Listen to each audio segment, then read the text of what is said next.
And it's me, Kelly, actually in Phoenix, and Bo Coughlin at _ DFS. Do I look like Bo tonight? I must. Bo Coughlin. Oh my gosh. Conor, let's get into it.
I just decided to end it.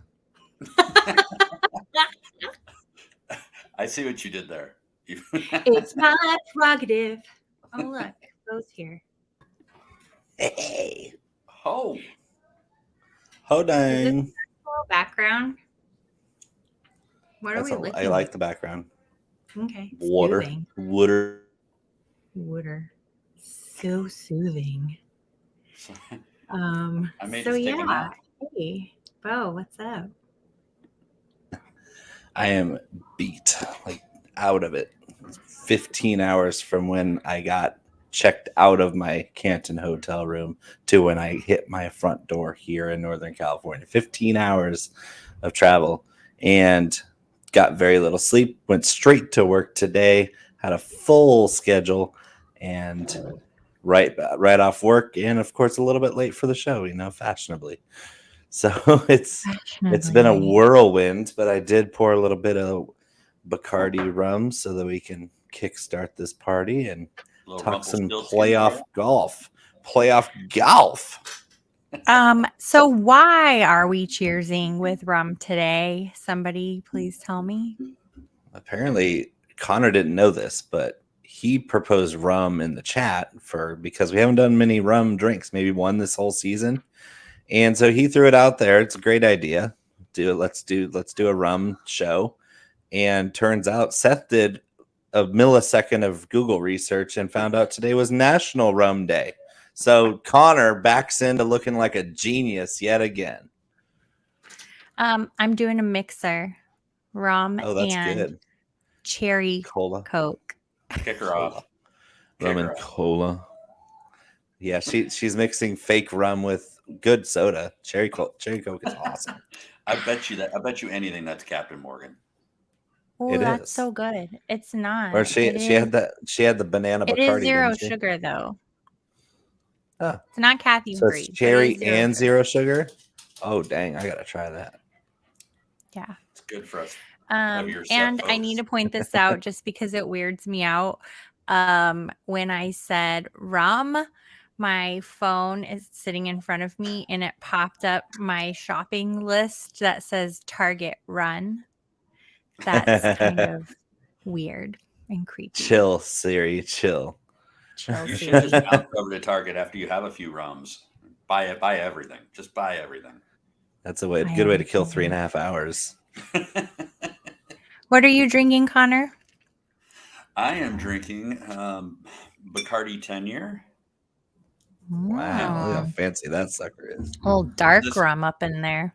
Yeah, this one, spiced. Youngest thing in this bottle was barreled in 2011.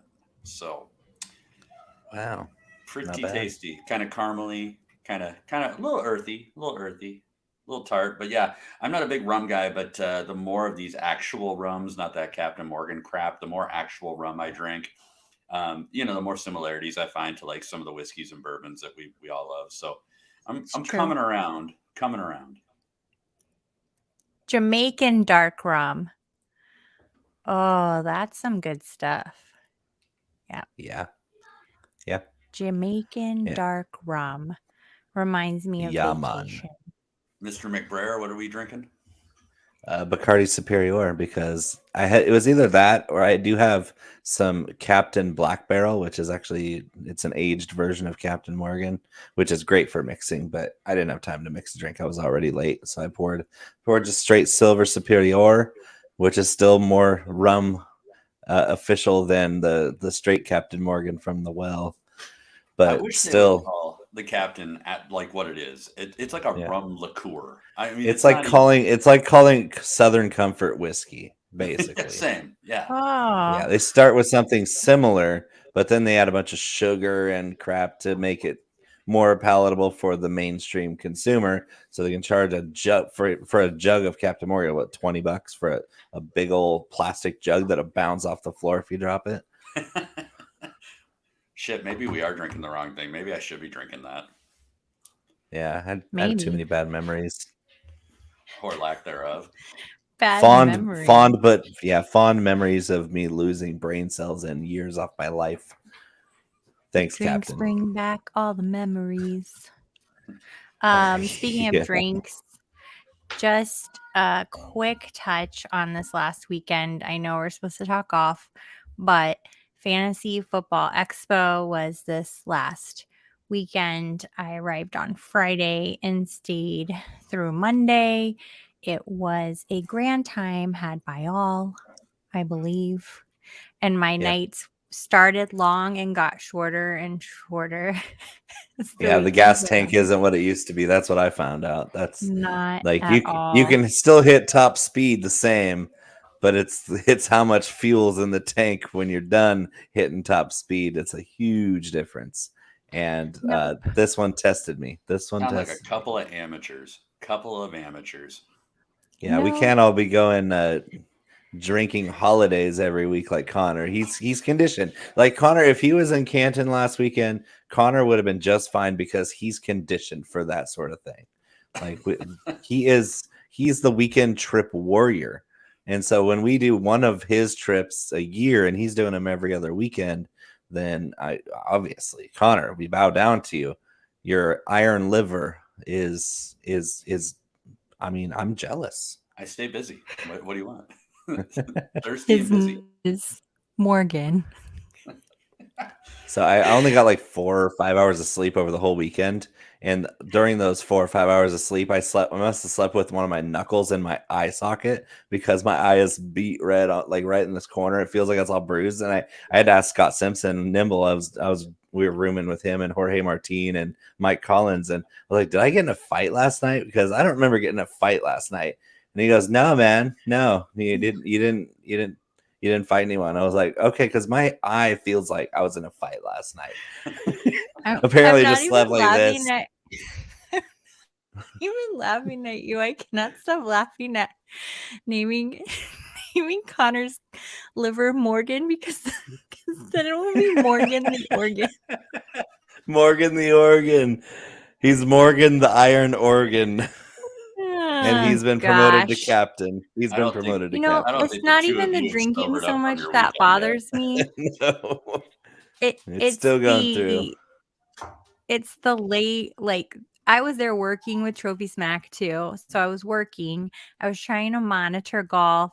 I was speaking on 2 panels. I was going up and down the stairs. It was just a lot. And I'm covered in bruises.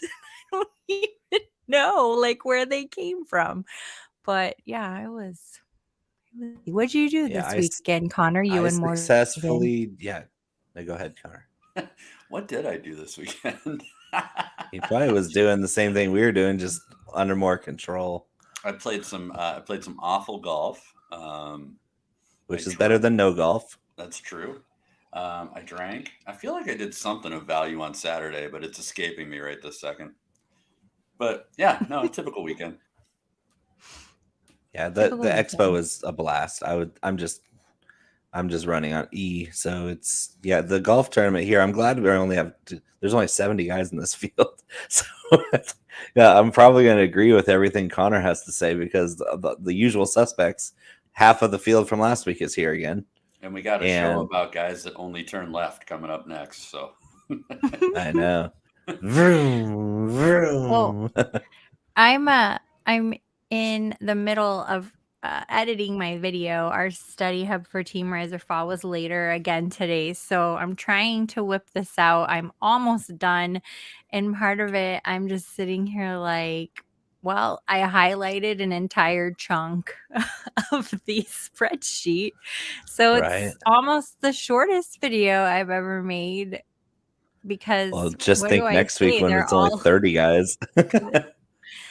so there's like 7 or 8 guys in a chunk in the middle there, and then like 3 guys at the top that I was going with. So yeah, So it's not going to be too gonna crazy. Kelly, I think this is a key week for me to tail you, because I'm going to be doing single entry tournaments, and I'm going to be really trying to dig through the narratives. I'm going to be looking at if somebody's dog died, or if somebody got Yeah. promoted at work and as their uncle finally retired, got his gold watch, feeling good, new baby on the way. I'm going to be As you digging for those should. narratives, because single entry tournaments this week for me with the 70 golfers left, I'm going to be digging into I'm going to be doing Kelly style DFS work this week. So please, for the love of God, help me. That I was feel like- actually one of my best tips in the DFS class was Mhm. golf is a single person sport, and you should pay attention to that person and their moods, their life, what is happening. Were they on a bender? What's going on? Disagree, but I think the two of you lovely people are doing a fantastic job of avoiding the elephant in the room, and that is Conor I won. delivered a crushing victory over the two of you last week. Which is a wonder. I mean, I know I didn't score very many points. Like my 3-week hot streak that I was riding high on hit a really, really steep wall here, because I went from 570 last week to less than 400 this week. It was ugly. I had a lot of guys make the cut, but nobody really in contention. It was ugly this week. The lineup I played against you guys, I had 2 guys miss the cut, but I actually had a 6 of 6 in the big 50,000 GPP, where I was teetering back and forth. I sent you guys a screenshot. I think I made it as high as top 50. And then I think I finished just outside of 125 in that one. But we had a lot. I mean, I had a good sweat going. I thought that I was going to make a little bit of a run, and then had a couple of guys kind of fizzle on the weekend, which hurt me. But It happens. We had some good It was picks. almost better. It was almost better for you if one of your flyers that was in contention would have won instead of Zalatoris, because Zalatoris winning just kind of capped your. You were going to win it all with Zalatoris. You were going to win it all if like JJ Spawn ended up pulling it out. That would have been a big one for the little guys. And I did call. I mean, I called him out. I think he was the last guy I mentioned on the show last week, and I did play a fair amount of Spawn. However, he wasn't in that lineup. But I did have Willie Z, John Rahm, and Colin Morikawa all stacked up at the top of that one. Woo! So, Yikes! So we had some points up top. That was good. Yeah, my best lineup was 410, which netted me $1.50 contest. American? And it gave me second place in our little threesome here. Menage a trois. Yeah, my best was 494.5, and it netted me $12, and that was my Fenow Zalatoris M Neiman lineups, where only Luke List missed the cut. Thanks, Luke. Your putting is still atrocious. Play that over here, and you would have beat me. It was mine was I still wouldn't have I still wouldn't have won any money, and I still would have been a bridesmaid again. But you would have beat me. I want to win. I don't care who gets second or third. I do. Should we? I know you care when you beat me. When you beat me, I know you care. I know. I just don't see much difference between second Maybe and third. it's because you've been last so often, it just doesn't phase you anymore. Wrong. I've been second more than anybody here. It's kind of nice when I win. I don't have to talk shit to either of you guys. You just do it for me. It's pretty good. I'm just hanging out drinking. So, you guys, should we get into it for the week? We probably Yep. should. Bo, I'm just messing with you. I didn't even score 300, so I have nowhere to talk. Like, yeah, that lineup would have actually beaten Conor in our head-to-head, but like, no, it was bad. This is a bad week. I'm gonna move on. Let's move on. I don't want trunk slam Cheers to anymore. Conor. I'm sick of it. Sick of trunk slamming. No trunk slamming. Cheers to Conor. Boop. That is not good. I'll be up all night now. Whose idea was the rum? The national calendar people. I think you got to play the music. Yes, Mr. Scampers, it is indeed rum day. I'm Mr. supposed to put Scampers, this music one's on? for you. Right. I mean, we only got another couple of these to do. So Okay, we are gonna we haven't talked about the course. Do we want to do that after we slam some trunks? What's going on? I'm so lost. I just All want right, to get music. That's cool. I'm gonna slam it. Just want to jam. Slam The club as well. This would be a wrestling slam.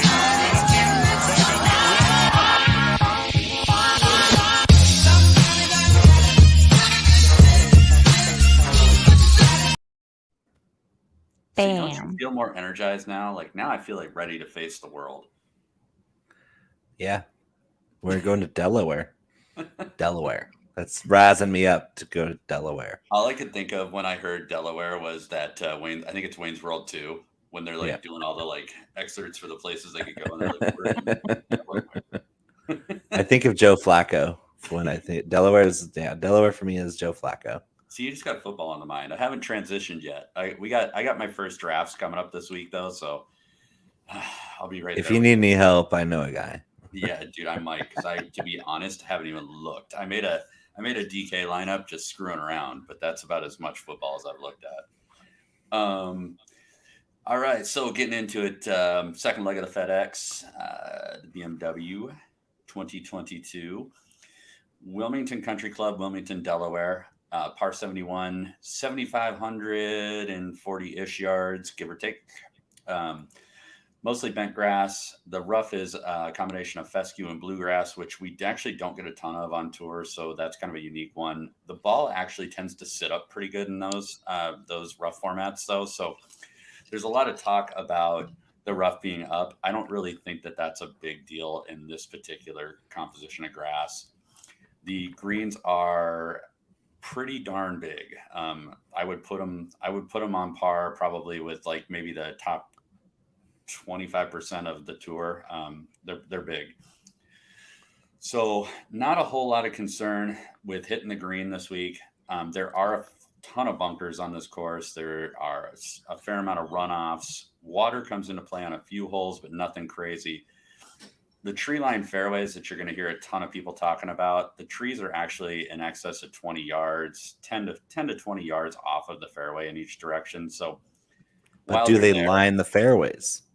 They do line the fairway, but it's I would use that loosely, at least by looking at some of the stuff that you can find on this course. Like they're there, but I think it's not a tight course. So this isn't like TPC Sawgrass or Pebble Beach where you're just like planning your way around the course. It's 7,500 yards, but you just have to be good. Like that's all I see here is just the guys that are playing really well are going to dominate. What kind of analysis is this? So to win, you just have to be good. No, there's a lot of difference between forgiving courses and Actually, some courses are really forgiving off the tee, and this is one of them. I was just getting to it though. As a matter of fact, like the analysis is, though it's very simple, is not that far fetched. Like this is definitely a course that is like hit to a spot, hit to the green, make your putt. Like there's not a lot of trickery that goes into this course. It didn't come out right. Is what I'm saying. Is like in my mind, I'm thinking this course isn't challenging if you're playing well, and for some reason it just sounds really basic to say it that way. I think a lot of people with this course too. I mean, it does kind of play off of what Kelly just said. I think a lot of people are really reaching to make this more complicated than it is. Like this is that's the way to. I should have said it. Good job, Connor. Broke it down. Yeah, there you go. Realistically, we don't have a lot of information to go off of. We don't have we have no course history. But again, most everything you look at with this course, hit consistent drives, hit to a point, be prepared to play from about 175, 150 is a lot of the approach game. You're going to have quite a few of the par fours that are going to play 125 and in. But again, there's nothing tricky about this. It's very straightforward. And really what I did in my modeling was really build this up to have like well-rounded players that kind of can do it all. And I think that's kind of the recipe for success this week. Couple things to know about the course, though, in terms of the whole composition. There are 3 par 5s, 2 of which are in excess of 600 yards. So that's kind of a unique deal. There are 4 par 3s. 3 of those 4 holes are in excess of 200 yards. I think the longest being over 225. So that's actually a little bit of a unique deal too. The par 4s are really gettable, really scoreable.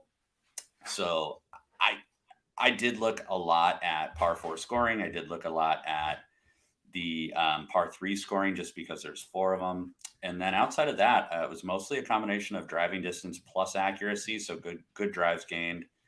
I did look at the approach metrics from about 150 in with varying breakdowns therein. Putting does matter this week. These are large green complexes. So I did look at 3 putt avoidance, although that was the extent of what I looked at with putting. I just want to make sure these guys aren't 3-putting. And then birdie or better was important as well, in my opinion. I do think the score is going to be in excess of 20 under. And we did nail the score last week, by the way. And then I did just on a by player instance, I did look at fairways and regulation and greens and regulation. So once I had my core, I went and looked at the actual profiles and looked at their percentages of hitting fairways and percentages of hitting greens. So like I said, just build a consistent, straightforward, slightly longer than tour average driver. And I think you've got kind of a recipe for a winner here. So I know that was a lot, but there's not a lot of info floating around on this course. So I'm trying to give you everything I looked at. I agree with you. I was mostly intrigued with the fact that there were 3 par 5s and 2 of them were over 630. And yet, as long as this course is, par is still 71. So as I was weighing my metrics, I know we've already kind of discussed this, but those were the things that stuck out at me. And we talk about long off the tee, those bombers. Does accuracy matter? For me, it usually does. But in this case, when we talk about how large those greens are, as you talked about putting being important, I feel like there is more fairway and more greens, which gives us more room for error that we may not have on another course. And there's also not as much water this week as there was last week, from what I'm reading. So I'm looking at that long bomb, and I'm looking at the approach also. I didn't take into consideration that putting. And now that you said that, I kind of wish that I did, but I still feel good about my picks. Are you muted? Yes. No, I thought I've been, for once in my life, I'm muted. I've been throwing more weight as I would look at this more, and I start to think, okay, what player metrics? Like you guys are talking player metrics, like strokes gained. We're talking proximity. All those things matter, of course. I think that they're pretty balanced across the board in importance. So when I see that, I'm thinking, okay, what other metrics do I need to weight heavier, since each individual driving approach, putting, chipping, they're all pretty balanced this week, and there's no one thing that stands out. Is I'm going recent form. I'm putting a lot more weight on recent form, because the guys that are playing well right now, the ones that, like Patrick Cantlay last year, when he didn't have the greatest year until he got to the end of the season, and then he was just lights out, on fire through the playoffs and won the FedEx Cup. That's the kind of player I'm looking for. So some of these guys that are just coming into this tournament red hot, that's the kind of weight that I'm going to throw behind these picks, because I mean a lot of people, DFS players, are going to overthink this tournament. And look, I mean, here's the thing: Robert Trent Jones designed golf courses like your Firestones of the world. There's a reason that these courses have fallen by the wayside in modern golf, and it's really the oversimplification of his course design. Like I said, hit to a point, make your approach shot, make your putt. Like, there's no reason to overcomplicate this course. The things that I'm hearing around the industry a little bit that are maybe slightly concerning in terms of the green complexes is there are some comparisons floating around to like Augusta, where you have a lot of undulation, you have, kind of oddly shaped greens. So that's why that's why to your point, Bo, like, I think recent form is important, because I think, again, it's just, if you're playing consistently, you're hitting the spots, you're good, solid approach game, awesome. But when you start to mix in a large green complex, a lot of breaks, I do think that putting metric is important this week. That 3-putt avoidance one that you mentioned, 3-putt avoidance, that's definitely going to be involved. And to that point, I think over the last few weeks, you've had a lot of guys that, if you're not running your modeling back outside of 24 to 36 rounds, you're going to have a lot of kind of obscured like metrics, because putting hasn't been particularly a high weighted metric for the winners of the last few tournaments. So it's just something to think about. If you're gonna run any kind of putting modeling, I would take out as much recency bias as possible. But the rest of the game, I think that's where you can kind of blend the two. So excellent. Yep. Completely agree. So who are we looking at the top of the board? No Cam Smith this week with the ye old money making hip is kind of affecting his vision. Doesn't see himself playing in this tournament because he probably is already locked into a spot next week in Atlanta. What do we think about the rest of these guys above 10K? Well, in the 9, should we go 9s and 10s? Because there's not a whole lot over. Let's do 10 first, because there's a lot in the 10s to kind of unpack. I don't have a lot in the 10s. All right, well, I'll lead it off then. John. Well, the one that I happen to like in the 10s will be Jon Rahm. I like Jon Rahm this week, but his ownership is very high at 10.3. But if we're looking at data, I like him this week. I think he's solid. That brings up another point with this field at 70 players. Is you can cut the chalk leverage part in half. So if a guy's normally 20% is too much, or 20 to 25, we're talking almost too chalky to really expose yourself. Well, in a tournament this small, you can almost go above 30%. So if you have guys that are you're coming in at 30% or above, yeah, that's pretty chalky for a tournament this small. And next week it's going to be even higher.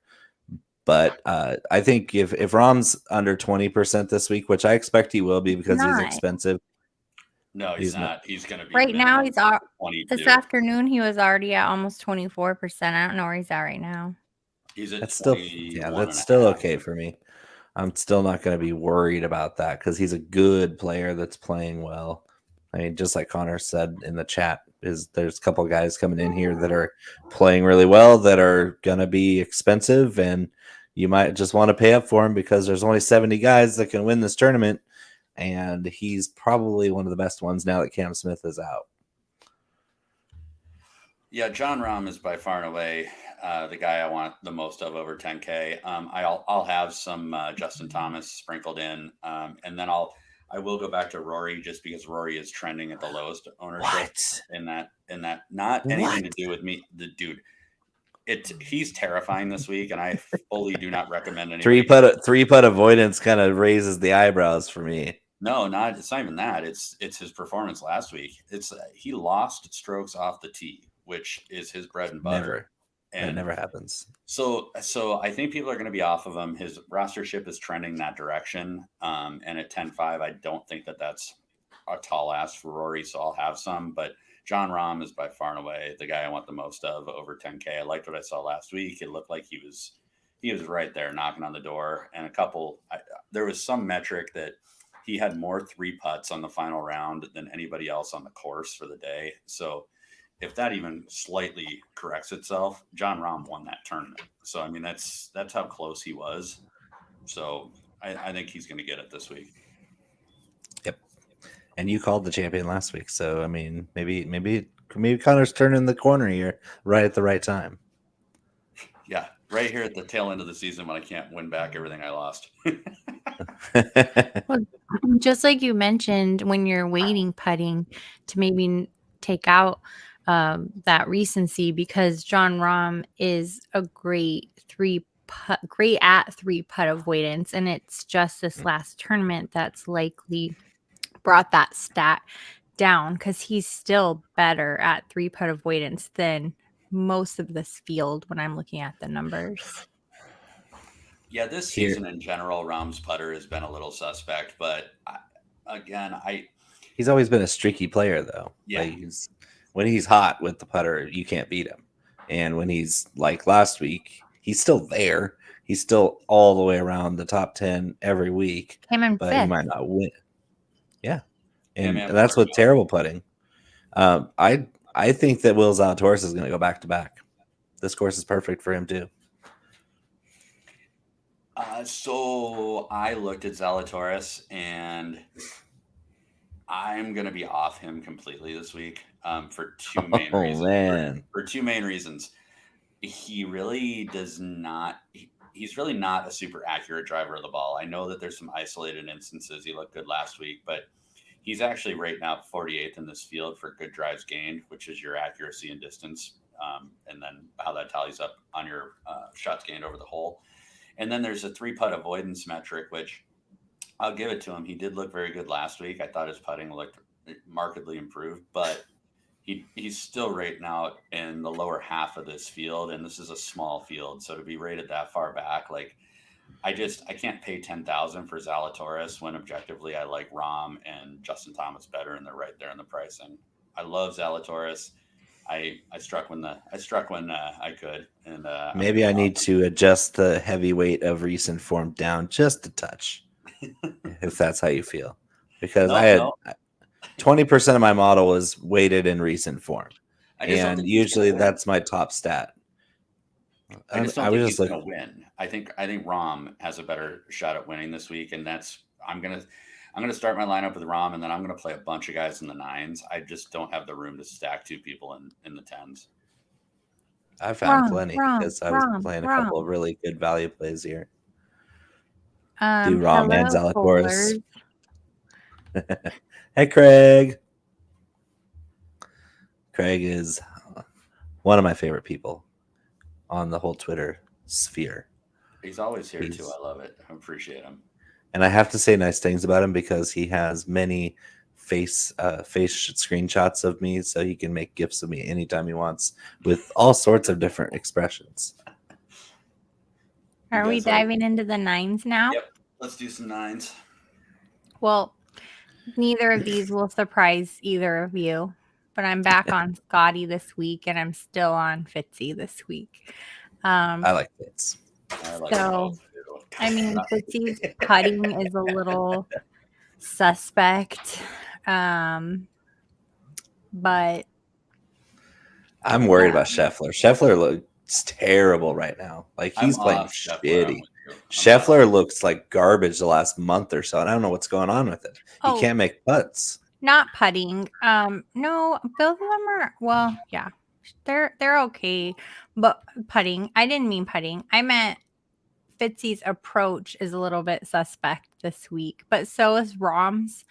And it could be like we talked about that recency effect, but I like Scotty this week off the tee. And of course, greens in regulation. He's one of the best when it comes to that stat. And Fitzy, he is not the longest bomber, but he is pretty darn accurate. He's got some decency in his greens and regulations. And I think what I really like most when I'm looking at some of these guys is I've been looking at their average round scores. And I don't normally look at that a whole lot. But because these are all such great players, that's something I was looking at. And I was like, who has average round scores under 70? And Fitzpatrick fits that bill. And so does Scotty with a round 3 average of 68 and a round 4 average of 69. So I like both of those guys in the 9s. And I'll let you guys take over now. Yeah, I really like Conor.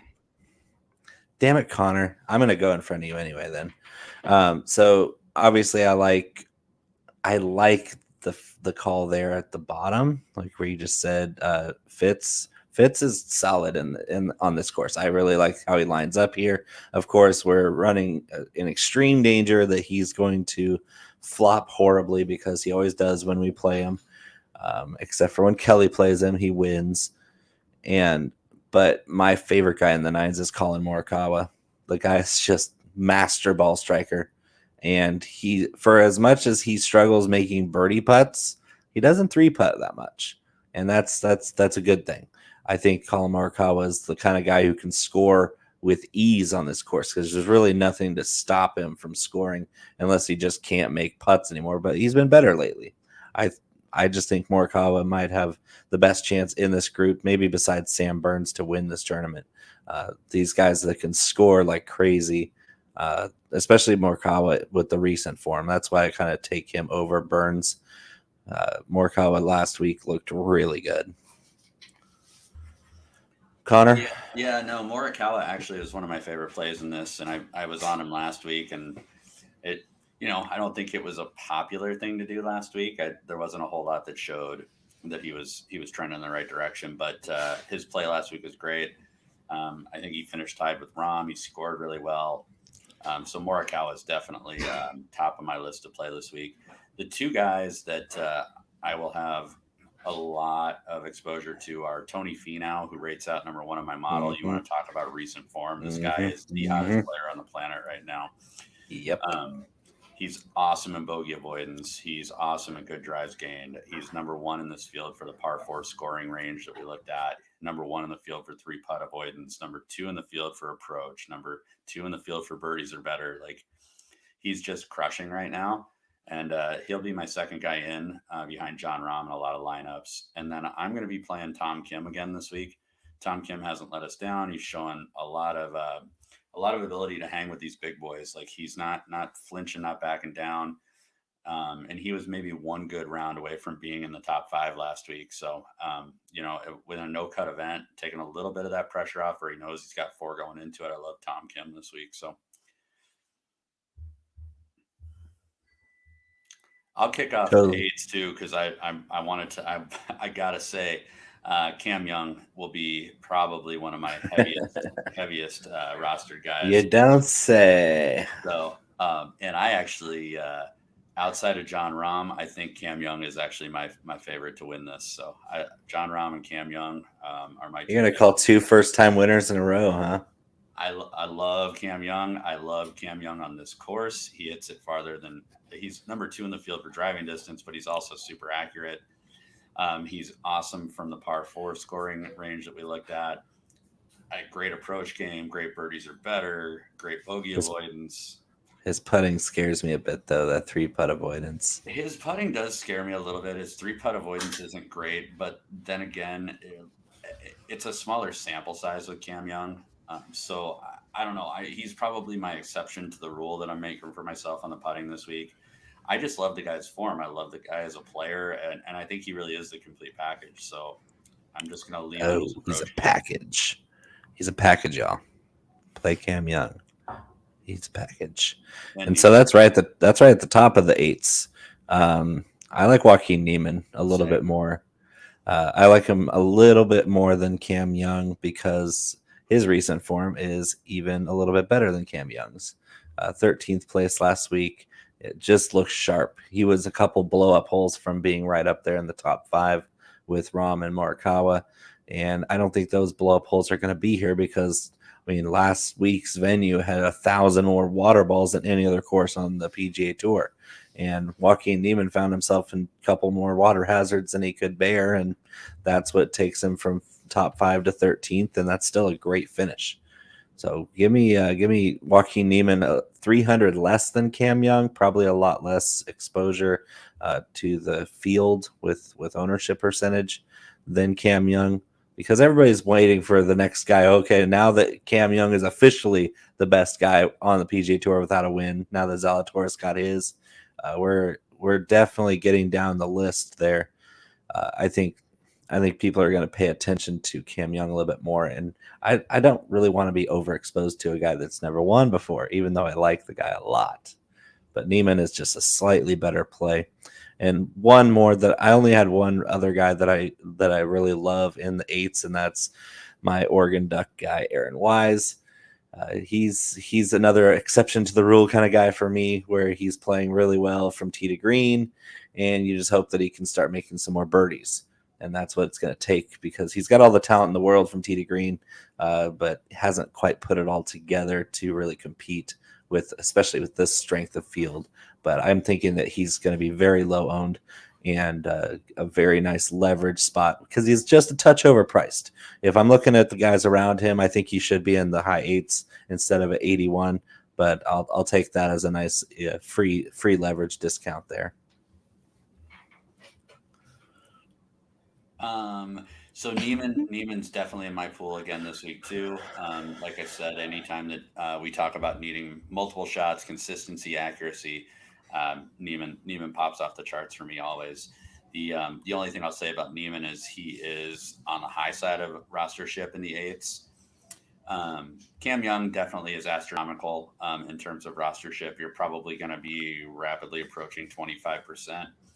And then the other guy that I'm with you on, Aaron Wise, but Aaron Wise is creeping up too. I do like Aaron Wise at a no-cut event though, because he can go on streaks and make birdies in bunches. So I did have him. My last guy, and I know you hate him, but Corey Connors rates out better than any of those guys we just mentioned. And I'm going to play Corey Connors, who has... I think he's made a deal with whoever tracks these stats, because when I watch him play, I don't see how he's anywhere near the top of any of those metrics that he's at the top of. And that's like, I'm never impressed with watching Corey Connors play golf, ever. Yeah, I know, and you've dogged him every week that I picked him, but I ran my modeling, actually, to your point, I ran it for the last 24 rounds, which is as short as I normally do, or as short as I ever do. And he's number 13 in this field, and he is rating out super well in pretty much every metric. If there's anything that he's got a knock on, it's his driving distance. I just figured out why I don't like him. He's got all these great metrics, right? 2 top 10s, that's bad. 2 top 10s in 23 tournaments. 18 out of 23 cuts is good, but he has zero events this season over 100 fantasy points on DraftKings. That's never good for DK players. You want guys that are going to shoot for the moon, and Corey Connors has never even looked at the moon. He's never even sniffed the moon. Look at his best. He's on good recent form. 28th, 21st, 28th the last 3 tournaments, 79, 74, and 71 fantasy points. That's not going to pay the bills. I had 3 guys that scored more than that barely made the cut last week. Dude, if you're going to make that argument, you've got to go and look at your boy Niemann then, because Niemann is in the same boat. Like, name a time that guy has breached 100 DK points. You can't. Yeah, but I like Niemann. I like him. I don't like Connors. But I'm just saying. Okay, yeah. Well, like I said, we're going Kelly's. You guys have just been rambling on and on, so I'm going to jump in here. And this is where I kind of hit my chunk of people as I was running the numbers, where I've got Niemann, Wise, Spieth, Homa, Connors, Tyrrell Hatton, I'm on the fence about. All those guys in the 8s, I'm on board. I don't know how I'm going to play them, but where I'm going to play them, if I'm going to play them all together. And if I narrowed it down even more, I like Wise, Homa, Connors out of the 8s. Those 3 out of those 5 or 6 that I named in the 8s. All of them are solid players and follow pretty much every stat we talked about, with the exception of Tyrrell Hatton, who hasn't been playing very well on the approach. And Spieth the same. His approach hasn't been super fantastic, but off the tee, I like all those guys. Yeah, I like Wise, Homa, Connors the most in the 8s, though. There you go. 8s. Completely agree, except for Connors, but that's just because I'm emotionally choosing not to play him. Emotionally, I'm just choosing not to. I'm blocking him out. He doesn't go in my pool. I don't have any Well, that's worries of fine. him winning the tournament and making me look bad. I just don't. I'm going to just kick off the 7s. There are 2 in the 7s that I am super fond of, and they fall into this chunk that I was studying all at once together. And that will be Russell Henley and surprise, Taylor Pendrith. I'm not going to let it scare me off. Taylor Pendrith at 7,400. Are you kidding me? Yes, I am all over that. And 315 off the tee, bomber. 70% greens in regulation, better most than anybody here on tour in this tournament that we want to talk about. He is a excellent 3-putt avoider. However, this last week threw him off because he did not play very well, but it's not going to scare me off. I like him a lot. Taylor Pendrith again. Yeah, I like Henley. I've been riding Henley for like 2 months, what it feels like. The guy's just solid.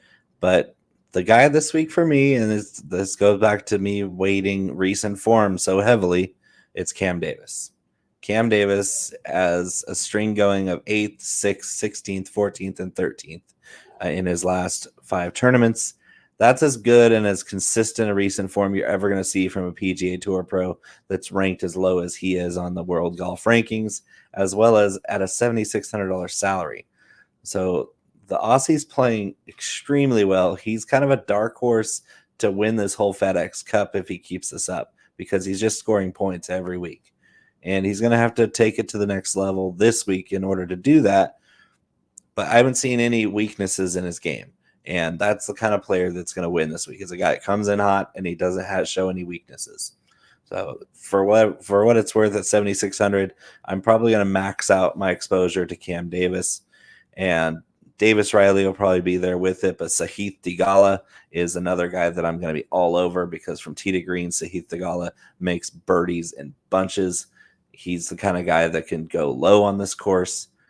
And 7,300 for Theegala is ridiculous to me. 5 top 10s. He's only missed 5 cuts all season. He seems to be playing every week. This is his 30th tournament of the season. The guy doesn't get tired. He's just out there every week, and he seems to be competing most of the time. I think that the Theegala could easily go into this tournament and put up 100 points at 7,300. You got to do that. What do you think, Connor? Are you cooking at the lake house?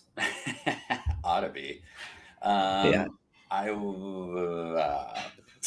I think everybody and their brother is on Cam Davis. So to your point, you have to decide if you're going to eat the chalk there or not. And you're going to have to play about 60% Cam Davis to get over on the field. So I do like him, and he is in my pool, but you got to be pretty invested in Cam Davis this week. And if you're playing single entry, he's not going to offer you any kind of leverage. I think a potential leverage plays in there, since Bo and I pretty much are on all the same guys. I'll try and give you a few that were on my ancillary pool. JT Poston, who's somebody who's quietly making a run. The postman. I think he's got the right tools here. He's a very good putter.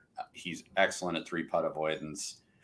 If there's anything, he lacks a lot of distance. But if we're going to say that, there's a few guys that we named up top that also lack distance. So I don't think it's necessarily a hindrance to him. And at 7,300, I think that's a decent play.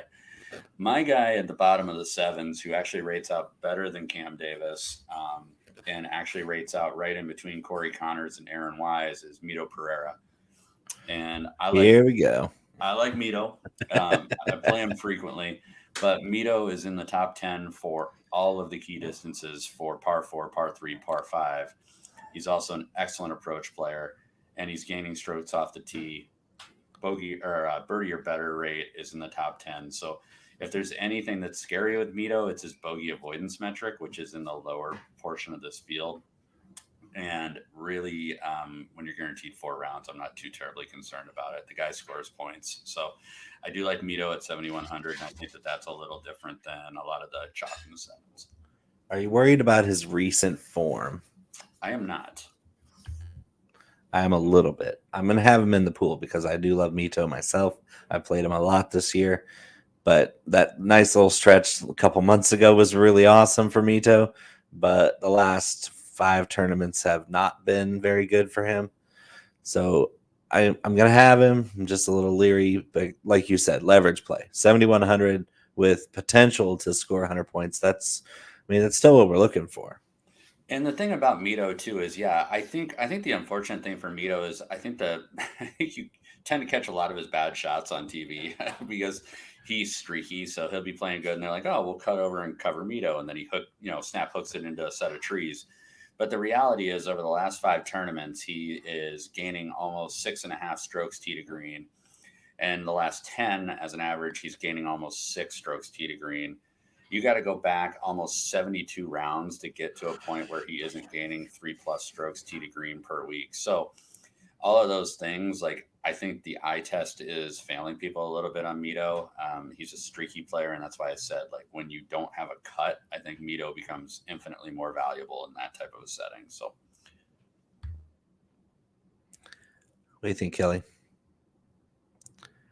She's holding her tongue. She's muted too. I like Mito. I was just going to say who my favorite value play is this week. Everybody's going to give me crap, and I don't care. Don't care. I'm logging off if you say Matt Kucher.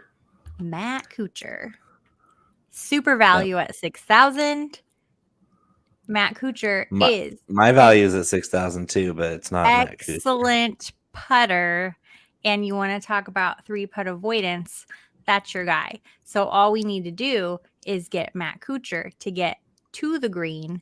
And when we talk about getting to the green, not his super strongest suit in regulation, but not the worst. But he is a very accurate driver. However, he's not a long bomber. So we are really counting on Kuch to hit that ball and then get in his sweet spot where the proximity is 150 to 175, get on the green, and then putt that baby in. So I'm going super value pick. Again, Mr. Kind Eyes, can't quit him. Can't quit. Conor, your thoughts? Well, to Craig's point, I should log off because my mom always taught me the age-old adage, if you can't say anything nice, don't say anything at all. And I just have nothing to say right now. Here's what happens is I'm just going to take and give my $6,000 value play, and that's Kurt Kitayama from Chico, California. Shout out NorCal. Craig, take a drink. Kurt Kitayama is actually playing better than Matt Kucher the last 2 months of the season. He's actually making cuts these days, unlike Matt Kucher. He missed last week's cut just like Matt Kucher, but he's turned into a rookie that looked like he'd be fighting for a card to entering this FedEx Cup playoffs at 42nd in the points. And if you in your rookie season, if you make it to the second round of the FedEx Cup playoffs and you're still at 6,000 flat on the DK points, I think that you have to play a guy like that, especially if you want to go double up at the very top with those 10K guys that I want to get in my lineup. And so I'm gonna go with Kurt Kitayama because 3-putt avoidance is a strength of his. Approach is a strength of his, especially longer approaches. He's a medium length player, around 300 to 310 yards per drive. He plays well, and I don't have to worry about arguing about a $6,000 play if I know the guy and I want to play him at 6,000. There's nothing wrong with playing Matt Kucher. I just think that Kitayama is better. It's a $6,000 player. You can play whoever you want. Nothing wrong with playing Matt Kucher. You can play Matt Kucher. There's something wrong with playing Kitayama. Are you going to say there's something wrong with playing Kitayama? Because I'm ready. No. I was just going to say, if you're going to give me shit about Rory every week, somebody needs to give you shit about Kitayama every week. But hey, that's okay. We all got our guys. I mean, all Kitayama, three of us have our guys. You just want to DM him and be like, I picked you at 6,000. You're my favorite value. He's been very appreciative all season. All right, so Kelly, I do think as a value, 6K is pretty criminal for Matt Kucher. Matt Kucher is a guy that can definitely win on tour. I won't play him because I don't see anything that leads me to believe he's going to, but he is an extreme value. That's a really good price on him. Kitayama, for sure. He's on a streak. I love that at 6K. I don't know that I'm gonna find myself in the 6,000 range that often, but he definitely is an option down there. The two that are really trending in the right direction, they rate out 11th and 12th in my model, is Emiliano Griot, who has somehow over the last 6 months figured out how to putt, which makes him one of the most dangerous approach players in the game today. Yep. And then Taylor Moore, who is just absolutely like making some waves. Like he's playing really well. He's making a lot of headlines. So Taylor Moore is another guy that I think, again, is kind of creeping up there. He's number 12 in my model. He does a lot of things right. He's an excellent driver, excellent birdie or better rate. And he rates out really well on the longer par threes and longer par fives. So Taylor Moore is a good play. And then Tom Hoagie in a no-cut event is a prolific DK scorer. So I will have Tom Hoagie, and it does make sense to play Tom Hoagie this week, even though typically it does not. It's true. It is true because he can't blow up and kill you with a 78 because he might come back around with a 62 right after it. Grillo might be my favorite play sub 7 though. Right, like that one jumped out at me too because the way he's been playing lately. Like what are these prices on some of these guys that are red hot right now and they're going down in salary? That's where like DFS sports don't have to be complicated. If you see a guy that's flaming hot and his salary keeps dropping and his ownership isn't rising with it, then you must play those guys. That's how you win. It's crazy. Yeah, Grillo scared me. He scares me with his putter. He always does. He scares me at an event where there's a cut, but there's no cut here. And Grillo, one thing that he has done in the 5+ years I've been playing DK is he throws darts. He is an excellent approach player. So even if he gets half the putter back that he's had for the last few tournaments this week, I mean, he's in your top 10, top 15, no problem, and really can make a run at it if he's firing on all cylinders. So sneaky top 10 guy at the bottom. Yep. Is he pulling any ownership at all, or are we just? I haven't even looked, to be honest. I can't. That's intriguing to me because these hotter guys, like you mentioned, Moore is popping up on leaderboards the last couple of weeks. These guys that are popping up on leaderboards, but their prices are super low. Like Cam Davis is popping up, and of course at 76, they're all over him. But why aren't these guys that are playing just as well popping up on ownership as well? That's interesting to me. Well, in the Cam Davis deal, the only thing that scares me with Cam Davis is literally like everybody and the Pat Mayos of the world and his squad and like all the big name guys with thousands of followers are touting Davis, which I mean when you're looking, it affects ownership. I'll see certain some of my plays bounce ownership a bit, like a couple percent, and so I know these Pat Mayos are moving it big time. If they're really pushing their chips behind a guy, that moves rostership percentages a lot. Grillo's not bad. He's 5,500 lineups generated. He is 12.3% right this second. And 70. That's equivalent to what 6 to 8% on a normal field. So that's fine. And to Kelly's play though, Matt Kucher 1.8%. So nobody has him. Kuch. I mean, if Kuch wins, that's a leverage winner. Yeah, you win the tournament. Yes. The 19th hole probably pushes it quite a bit. I mean, we do have dozens of viewers like Mr. Scampers and Craig and Royal Slade. Dozens, tens of dozens. There are dozens of us. But it's one of the sharpest shows out there. We've been doing it all year. I'm mostly snacking today. I will I've say, been chugging Gatorade. I've been pounding Busch Lights. Lattes. This was You- fun, you you're- guys.